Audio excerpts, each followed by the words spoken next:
newly updated Audi A5 sedan just landed in South Africa with a starting price of 1.1 million before optional extras. 1.1 million. Repeat after me, kids. 1.1 freaking million.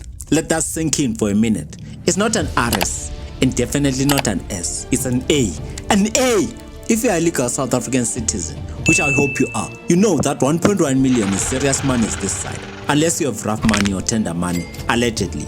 So when Audi informed us that our beloved A4 sedan and the A5 Sportback were being phased out, we're all confused, but they made sure to confuse us even more by revealing their new naming convention. From now on, the uneven model variants, the A3, the A5 and the A7 will have internal combustion engines, while the even-numbered models, the A2, the A4 and the A6 and the mighty A8 will become EVs. I can attest that Audi has officially entered this identity crisis arc. For years, we've watched sedans slowly die, but nothing prepared us for this. On a serious note, bro, what exactly does sedan even mean in 2025? The new A5 is supposed to be a spiritual successor to the legends we actually respected and loved, but it is a constant reminder of how great the outgoing A4 and the A5 were. It's like the A4 sedan and the A5 Sportback had a baby, and the baby was a Sportback, but along the way the baby discovered it was gay and chose to identify as a sedan. The new A5 is Audi's way of saying we have discontinued production of the A4 and we have updated the Audi A5 Sportback, but we'll call it a sedan because we want to retain the existing A4 fan base. If you are dreaming of owning the new Audi A5 Sportback, let's be honest, the dream starts and ends with the price. So my immediate thought was, what exactly are we paying for? What did Audi give us for that extra stack of cash? Because I'm hearing a bunch of excuses from the engine bay. So stay tuned because at the end of the video, I'll reveal 4 key competitors that may be a better bang for your buck. But before we proceed, I would like to humbly apologize for the fact that this is a virtual review, but I can assure you, thorough research has been conducted. Car rentals and camera equipment are mad expensive, so consider this as our starting point. And if you don't mind, hit that subscribe button. We are currently on the road to 100 subscribers. Welcome to Custom. On your screen is the face of the new Audi A5, which represents the A4 and the A5 Sportback. We have a new bumper design, which is complemented by a wide and flatter single frame grille. The bonnet is now beveled on the corners, allowing it to sit flush with the bumper of the car. The bumper is now bigger, meaning more money on repairs just for a bumper replacement. Now let's move on to the headlights. We already know that Audi is king when it comes to lights, but they always surpass expectations. As a BMW fan, I always appreciate cool LED lights because BMW's recent lighting game sucks actually. These lights seamlessly stitch up the front look of this car. Apparently, if you opt for the very expensive Tech Pro package, your Audi will give you 8 different light shows, but I still prefer the sharper menacing look of the outgoing A5 over this beveled neutral look. I guess it just had more aura. Transitioning to the side, Audi did not even try to hide the coupe-like roofline, which is why, even though Audi calls it a sedan, it's technically a sportback. Upon closer inspection, we can see that Audi has completely softened the sharp line work we had on the outgoing A5. They also scrapped regular door handles. Your door handles are now integrated and flushed with the door surfaces to improve aerodynamics, I guess, and to make your life more miserable. I would assume they are also electronically operated, which introduces more unnecessary failure points. The wheel arches have been slightly widened, giving you the option to fit up to 20-inch wheels on the car. The car on your screen right now is the Black Edition spec, which is equipped with 19-inch Audi Sport wheels with a black finish, complemented by red brake calipers, black side skirts, black door handles, black windows, and a black finish on the window trims. Looking at the side of the vehicle, I'm getting a lot of BMW vibes. Let me know what you think in the comment section below. Don't be shy to be the first to comment, bro. Moving to the rear, bro. This is what we call proper Nyash. The Nyash is present. This is the most well put together rear end I've ever seen on an Audi. It just wants you to look at it. It just wants you to touch it. No one will confuse your 2025 German machine with the Chinese brands. This is a definite head turner. People will stay behind you just to admire your rear end. Audi knows what you guys get up to in your VWs and Audis, and because they care about you and they want you to be satisfied with their products, they decided to meet you halfway and equip the rear window with privacy glazing so that when you want to get down to business at Grove, bystanders will not be able to peek inside. Audi has given the A5 a new rear bumper and diffuser design, which goes well with these new rectangular actual twin exhaust tailpipes, which Audi calls the hot pipes. Out with the old and in with the new. The new striking full-width 3D LED light bar completes the look of this Nyash. Chef's kiss. When it comes to paint finishes, you get an array of options to choose from. Your pockets are your only limit. The paint options and pricing are on your screen right now.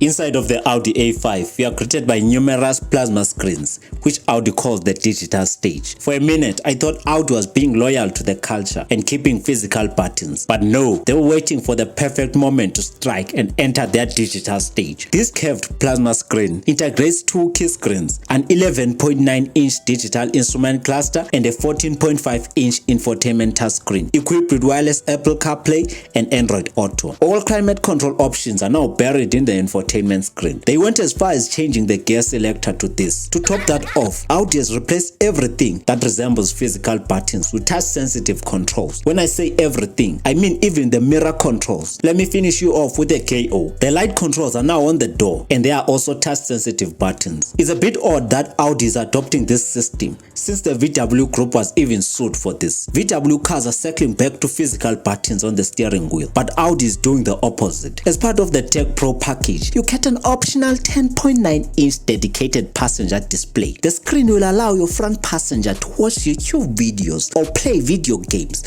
while you are driving.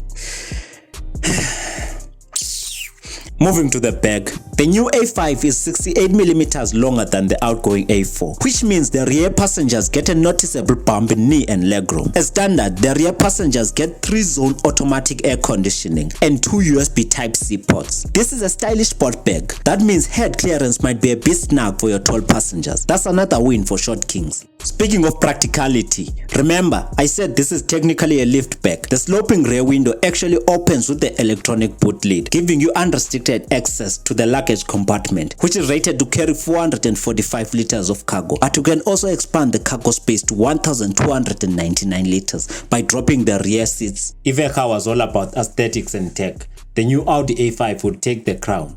But now we have to face reality and look what's under the bonnet of this beauty, and it is disappointing to say the least, as we are about to find out. Both derivatives are powered by a turbocharged 2-liter inline-4 petrol engine. The S-Line derivatives gets a detuned 2-liter turbocharged inline-4 petrol engine, pushing 196 horsepower and 340 Nm of torque, mated to a 7-speed S-tronic transmission, sending all power to the front wheels. The claimed 0 to 100 km per hour is 7.8 seconds, with a top speed of 248 km per hour. The fuel tank capacity is 56 liters, while the claimed fuel consumption is 7.5 liters per 100 km, giving you a claimed range of 747 km. The Quattro derivative is equipped with the same 2-liter turbocharged inline-4 petrol engine, slightly tuned to produce 268 horsepower and 400 Nm of torque. It is also mated to the same 7-speed S-tronic transmission, sending power to all 4 wheels via Audi's Quattro system. Audi claims that the Quattro can sprint from 0 to 100 km per hour in 5.9 seconds, with the top speed capped at 210 km per hour. The fuel tank capacity is 56 liters, while the claimed fuel economy is 8.1 liters per 100 kilometers. The claimed range is 691 kilometers.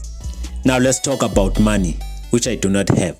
The base entry model S-Line starts at 1,123,000 rands, which is a huge price jump in contrast to the starting price of the outgoing A4, which at launch started at 952,600 rands. The new A5 Black Edition S-Tronic is priced from 1,166,800 rands, with the top of the range Quattro starting at just over 1,281,800 rands. You can't tell me there are people willing to pay over $1 million for a car that will be smoked by Polo TDIs. All models are sold with a standard 5-year or 100,000 kilometer maintenance plan and a lousy 1-year or unlimited kilometer warranty. The A5 is an amazing car just on its own, but the price is where I drew the line. In the premium executive segment in South Africa, competition is a bit fierce. The 2025 Audi A5 sedan is directly facing off against two of Mzansi's favorites, the BMW 3 Series, a traditional driver's car, the best looking 3 Series ever made. For example, for around 1.3 million, you can get a fresh G23 Series M340i X-Drive with the legendary B58 engine, pushing 285 kilowatts and 500 Newton meters of torque. Up next, the Mercedes-Benz C-Class, the C200 to be exact. known for its refined luxury and striking interior and strong presence. Or if you are tired of the Germans, you can peep at what the Italians are cooking. I mean, the Alfa Romeo Giulia Veloce is a strong rival. It manages to squeeze out 206 kilowatts and 400 Newton meters of torque from an inline-4 engine. And the sound these things produce is phenomenal. Or you might be looking for something that will last you for years with minor maintenance. Then look no further, my friend, because the Toyota Lexus IS has got your back. It may be on the verge of extinction, but when on the right hands, the 164 kilowatt inline-4 engine is enough to put a smile on your face. Yeah, ne?